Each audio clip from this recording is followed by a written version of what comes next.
see, where are we? Is this too far away? Maybe just a little too far away. No, it's too high. That's what it is. Let's see what happens when we pull this down. Whoops. Maybe that's too far. Nope, that's good.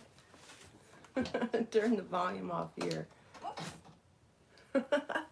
All right, good morning and welcome back to Create, Share, Inspire podcast. This is episode 742.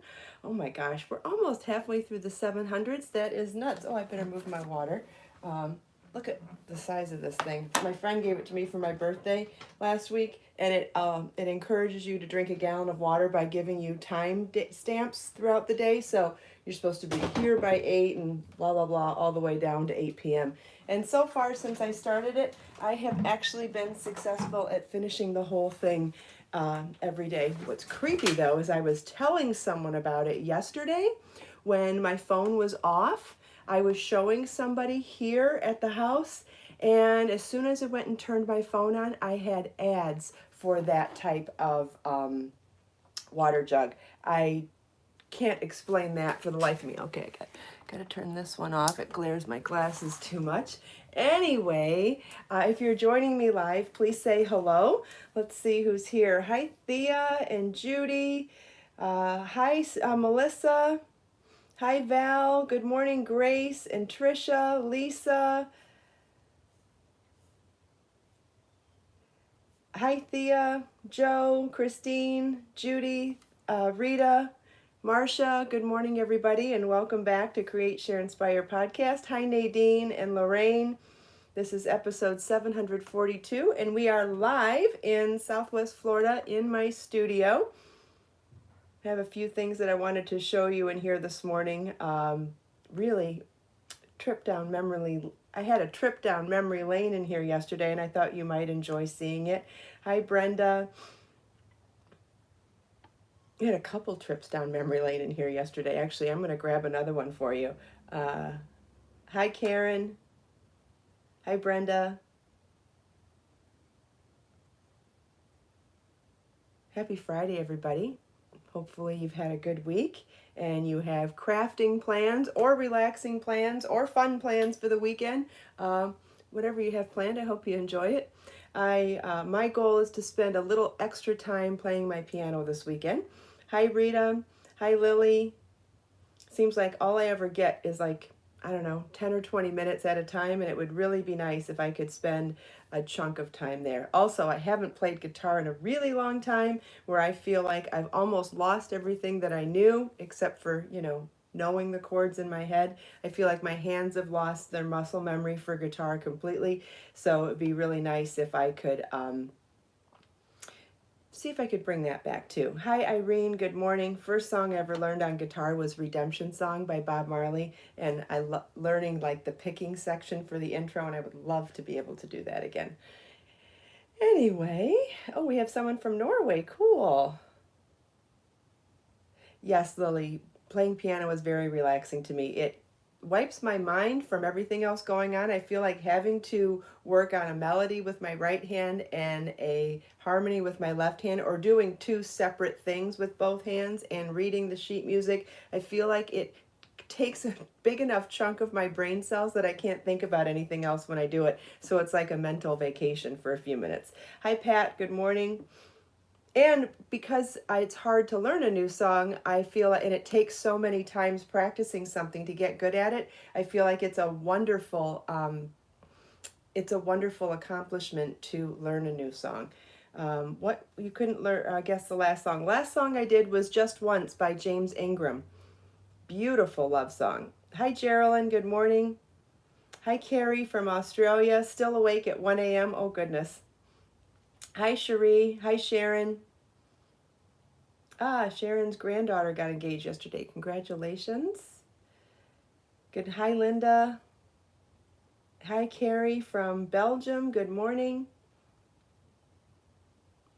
Oh, Cherie, your daughter has that water bottle too. That's cool. I just couldn't believe the ad showed up when it's not like I looked at it or talked about it with my phone on. My phone was off, and I talked about it, and I went and opened up my phone, and there were ads on Instagram and Facebook after talking about the water bottle. Ugh. I don't like seeing stuff like that. Anyway, so this, in case you're wondering, I'm wearing my tassel earrings this morning that are in Be So Fine yarn. This is colored Pink Damask, which is such a pretty light dusty pink.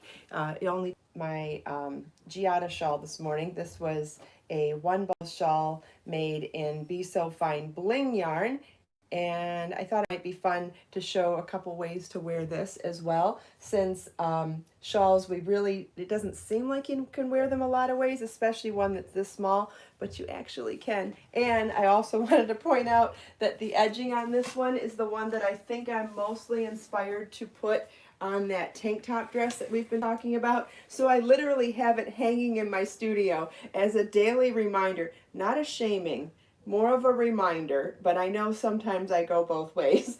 But I have it literally sitting out, not stored, because I want to one day say, okay, today's the day, and whip out the yarn and get started. Because can you imagine that edging on the hem of this skirt? Not in that color, like it would all be in black, but holy smoke, won't that be gorgeous, right? I am just really excited to do something like that, and then figure out some component of that to do the sleeves and make them really simple. I might even modify this edging to incorporate a little bit of mesh in it. I don't know, some way, because I'd really like to do a mesh sleeve for the sleeves here. But anyway, so I'm still thinking about it. I guess that's the point also. That's the reason why it's still sitting there and not getting done, because I just still am on the fence about which stitch patterns to combine to make sure that the sleeves and the hem kind of, it's not that they have to be matchy-matchy, but I want them to not be completely different either. So I wanted to show you a couple things with the shawl real quick. Notice how high of a contrast the black shirt is with the shawl. Anytime you can do a high contrast with lace, it really makes the stitch work pop. Like originally I photographed this over white, which was so beautiful. I thought the photo was so beautiful with the light coming through the window and the light background on the shawl, which is so pretty. And it was a beautiful shot. But in order, if you really want to show off your lace and your stitch work, wear it over a dark color. Look at how much different that looks. So you can see that a half circle also sits on your neck, or sits on your shoulders really nicely. So you could just leave it on your shoulders like that. But, oh, I had a clip in here yesterday. Don't tell me it's missing. It's always something. I do have another little clip here. It's not the one I wanted. It's a different kind of butterfly clip, but we can try it. So anytime you want to pin it, like you could do this with a corset tie also. In fact, I actually have a corset tie with me this morning. So pinning it is a nice way to get it to sit. And it almost, if you pin it up high enough, it actually makes it look more like a capelet, right? It looks more like a covering more so than the shawl. And then if you have something like a chain, some sort of a crochet chain, you could actually lace this up. Now this isn't a matching one, but you can definitely get the idea, because I talk about this all the time and I never seem to have one handy when I'm talking about it. Let me just make sure that they're fairly even before I begin. Okay, they're fairly even. So I wanted to show you. So when you're corset tying something, if you've tied tennis shoes before, if you've tied sneakers, you can do this. So you're going to want to get it. All right, this one is extra long, so don't pay attention to this one, but you still want to get them even. And then you're going to go back and forth, taking the right one and pulling it through the left, and taking the left one and pulling it through the right. Right?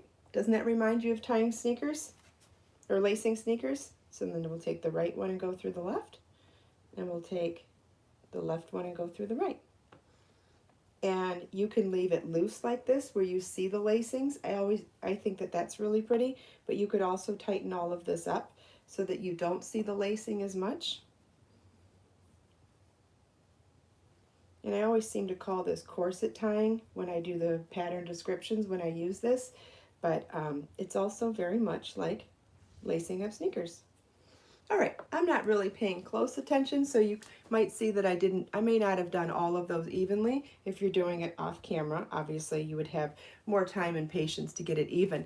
But look at how cute that looks. And even though it looked like a capelet or a mini poncho when we did the butterfly clip up high, notice how much more poncho or capelet-like it looks with the corset tying on here. And what I really like about corset tying is that if this is the way you're probably going to wear it most of the time, once you put this on here, you can leave it and then you can just pop it over your head, take it on and off over your head and leave the corset tying on there. So until you want to wear it a different way, you can leave it and you don't have to do it every time. So I think that that's really nice also.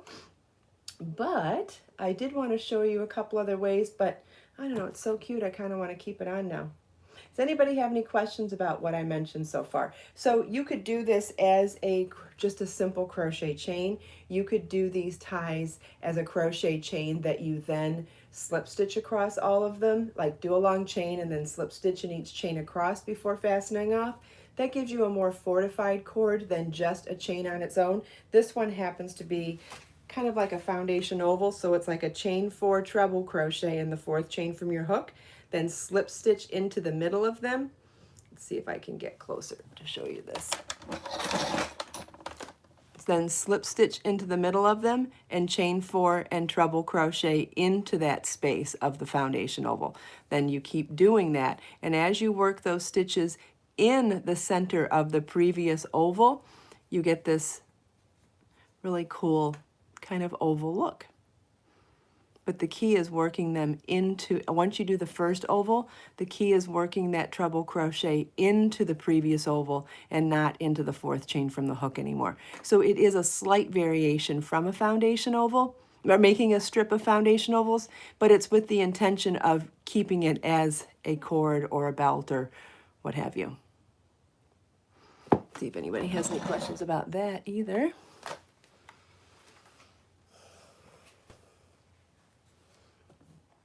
It is neat. Thank you, Robin. Hi, Julie. Hi, Joyce. Thanks, Sherry. Yeah, ties are a great way to have extra styling tools for your wardrobe.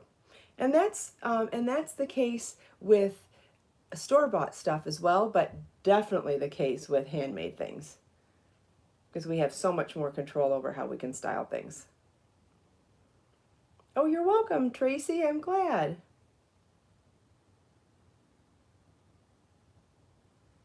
Thanks, Debbie. I haven't had a haircut in a long time. Last time I cut my hair, I cut it myself. I flipped my head over and cut it. I probably need to do that again. I haven't trimmed my hair in a while. I should probably take a look at it. I haven't cut my bangs in a long time. I really want to get them to be that long, sweepy bang, and I think they're getting close now. I think they've been too short for a while, and I definitely want a different look. I want to keep them, but I want to keep them long. Hi, Reader. Good morning. Okay, I don't see any more questions about that. So next I wanted to tell you that what do you use that cord with usually? Oh, this particular cord is in Be So Baby in colorway Ecru, and this is the waist belt cord for the Audra poncho that lately I've been saying I can't find. Thanks, Thea. I just blow dried my hair with that round brush / blow dryer that I've talked about before. I put that product in, that Wow product that keeps my hair from frizzing, and then I use this blow dryer that it's a round brush and a blow dryer in one, and you can find that in my Amazon shop as well.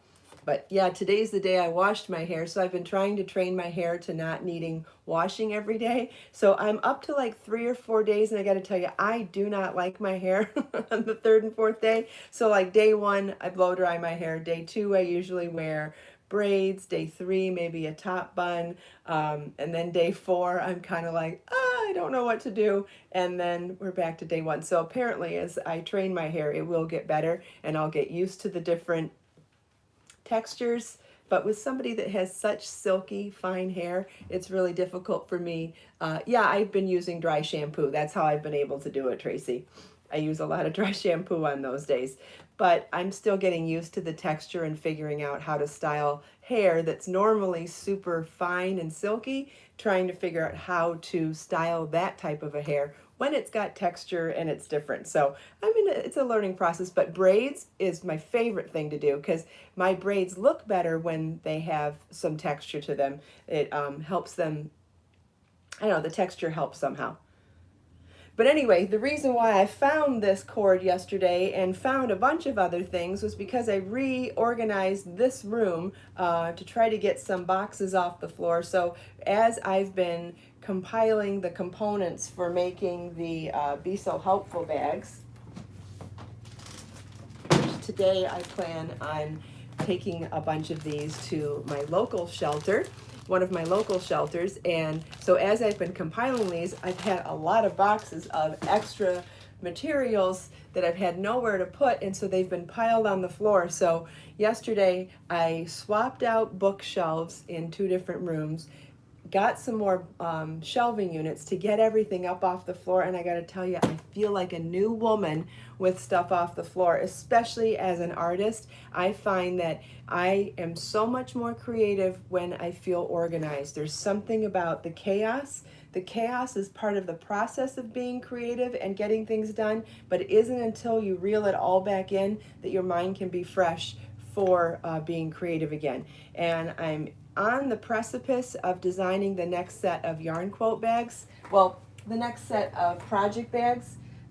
We're not going to call the next set yarn quote bags. It's going to be a little bit different, but as I'm on the precipice of designing them, and I feel like I'm closer to getting the idea down, until I feel organized and I have a lot of free space, I don't feel focused enough to start designing it. So I'm getting closer now.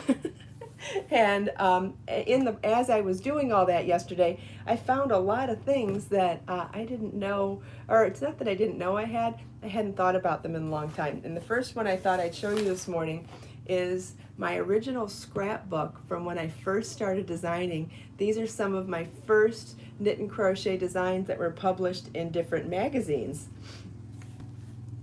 Thea, she struggles with organization. You know, it's about getting things contained, number one. Though, if you want really great advice on it, watch that show on Netflix about the home edit. The home edit girls are so good at organizing, and I think you might get inspired by some of the things that they did. But anyway, so way back when I started this scrapbook to keep the tear sheets from magazines when I was designing for magazines. And I call them tear sheets because that's what we called it in my modeling days. And I don't know what they call it in the yarn world, but when I would get a magazine with one of my designs in it, I would cut it out and put it in this really cool aluminum binder. And so I wanted to show you I thought you might enjoy seeing this. So this was a flapper dress that I did for Vogue Knitting. This is a knit pattern. How cute is that? And this is definitely something that was made in silk that was a sport weight yarn. I think we could absolutely recreate this in Be So Sporty yarn. It would be a similar gauge. So it's definitely on my list of things to redo. I think doing the dress in Be So Sporty and then doing the ruffles in Be So Sporty Bling would be just awesome. And don't forget, it's styled here as a mini dress, but this would be a great tunic also. Be so cute as a tunic. Or you could make it longer or shorter if you wanted it a top, or longer if you wanted it a longer dress. But super cute. And then this was a crochet wrap that I did for Interweave Crochet way back when. And this had an infinity motif in the middle of it, and then it had cute little fringe with baubles on it.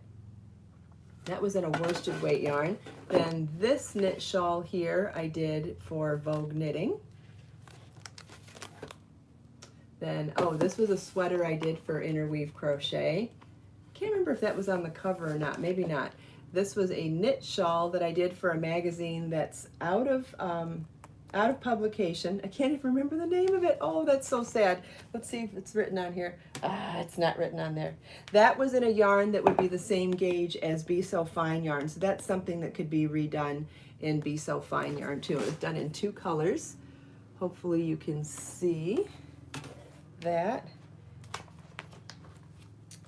Then we have this knit top. These were for a magazine also. That same Knit and Style, June 2008. There we go. This was, I think this was an interesting project. This crochet tunic I designed with a spiral motif that I then used in a variety of ways to end up creating a tunic.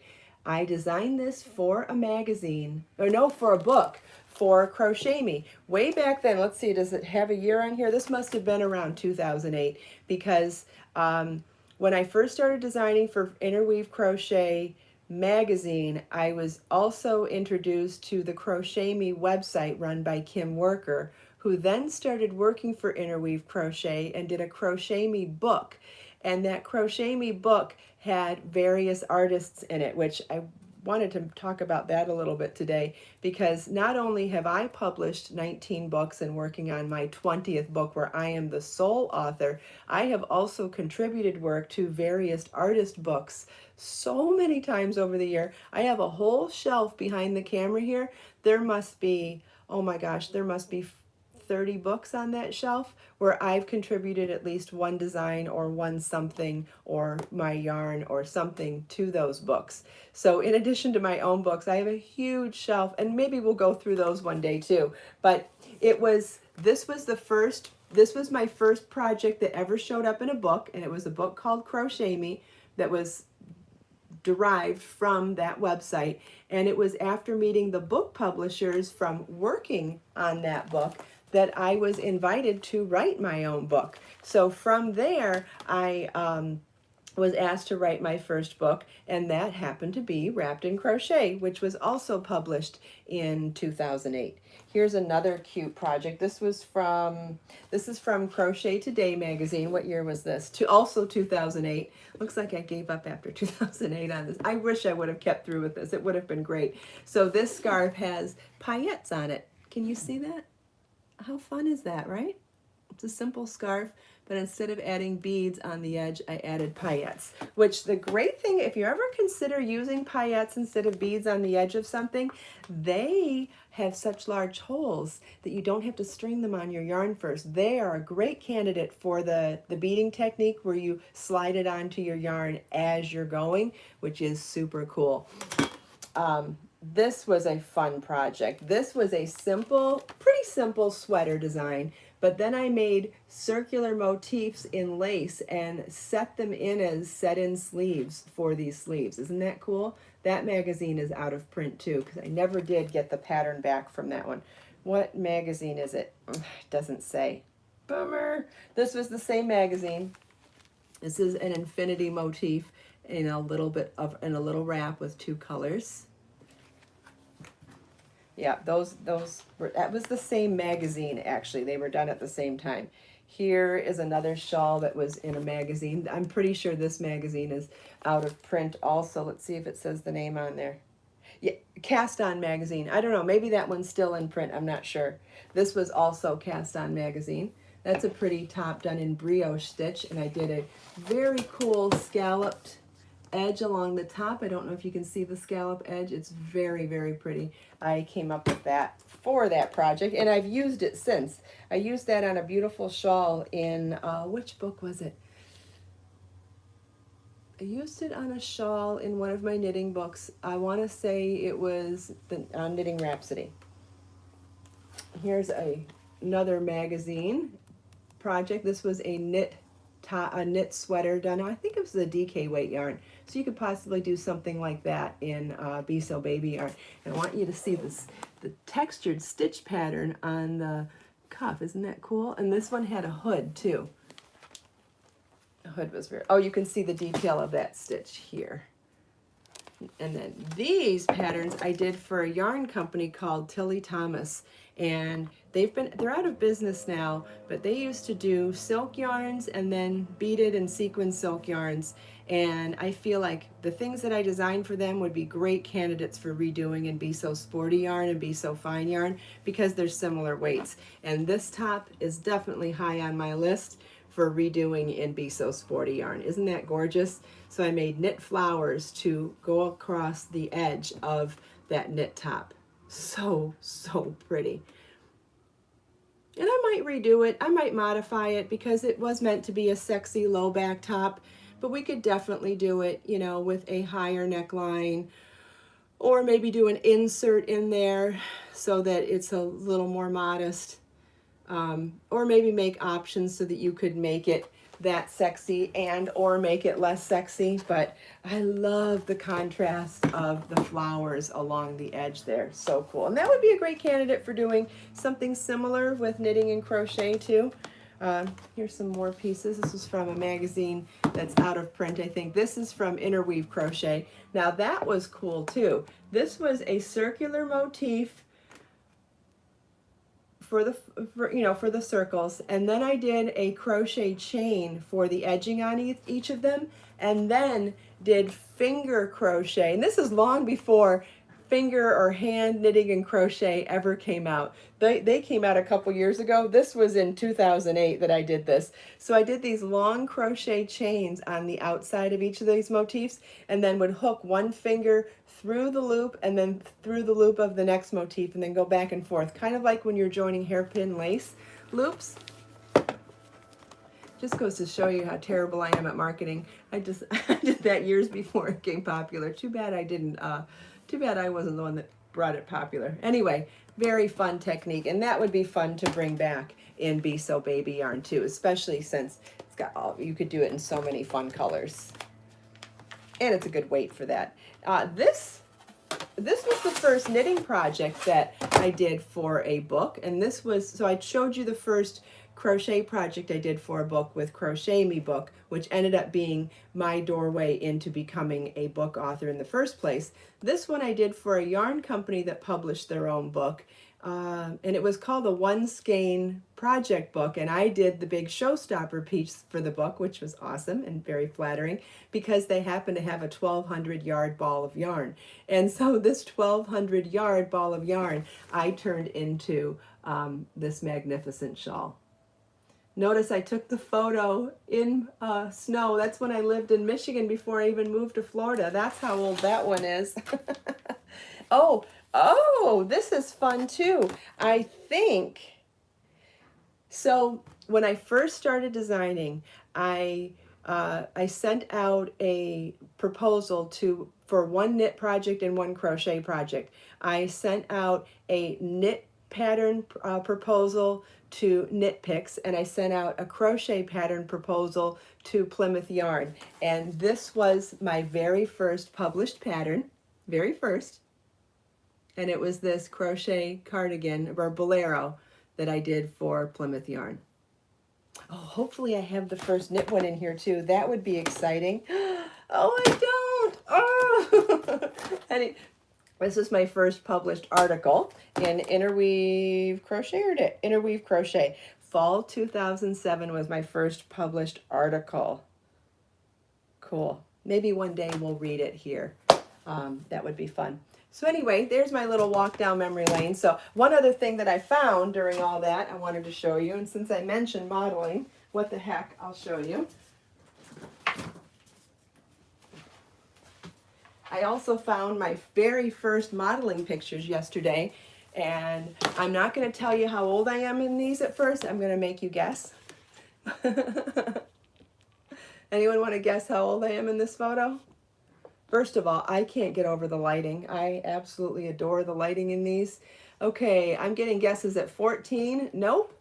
12 is warmer. Nope. 13. Nope. I am 11 years old in these photos.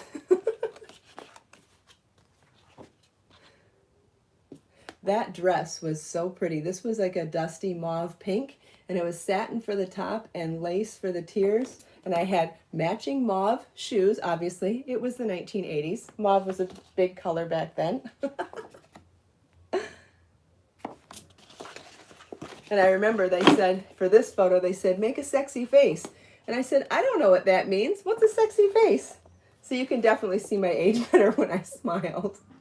Goofy little smile. But they said, make a sexy face. And I was like, I don't know how to make a sexy face. And they said, pretend like you're blowing bubbles. So I'm pretending like I'm blowing bubbles there at 11 years old.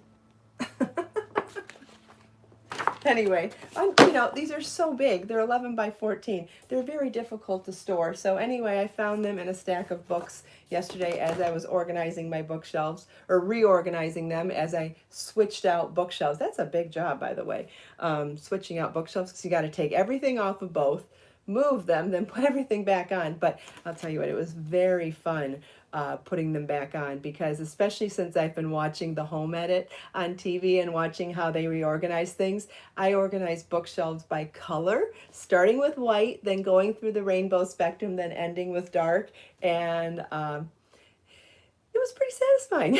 On some of the smaller books sections, I wasn't able to do that. But on the larger one, like the shelf where the books are all projects that are all books that I have been featured in, where it's not 100% me as the author in the book, that shelf I was able to do by color coding. So that was exciting.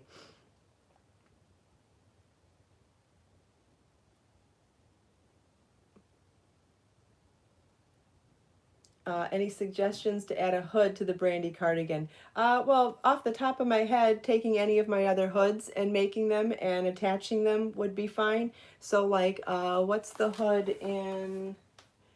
You could do it in motifs, like the poppy scarf. You could make this motif. You could do something like this hood from the poppy scarf. Or, let me grab, I think it's 52 Crochet Gifts. Got another hood in here. You could make this one, and is it in here? Let me see. I don't remember where's that?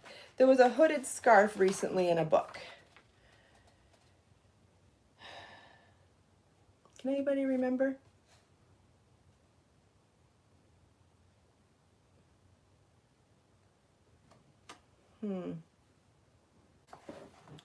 I thought it might be in this book.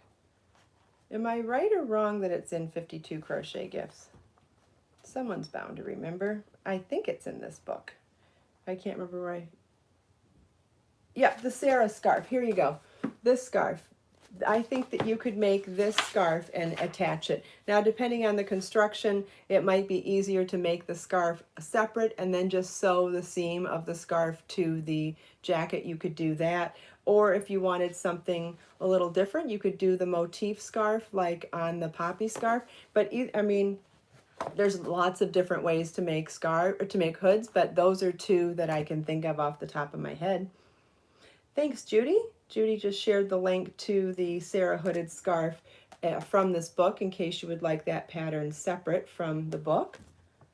All of the patterns from all of my books that I have self-published, they're all available individually too, so you don't have to buy the whole book if you don't want to, with the exception of the charity book, Be So Caring.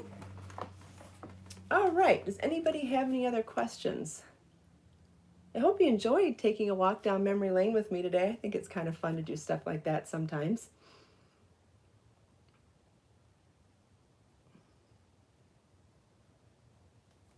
Good, thanks, Lisa. Does anybody have any other questions?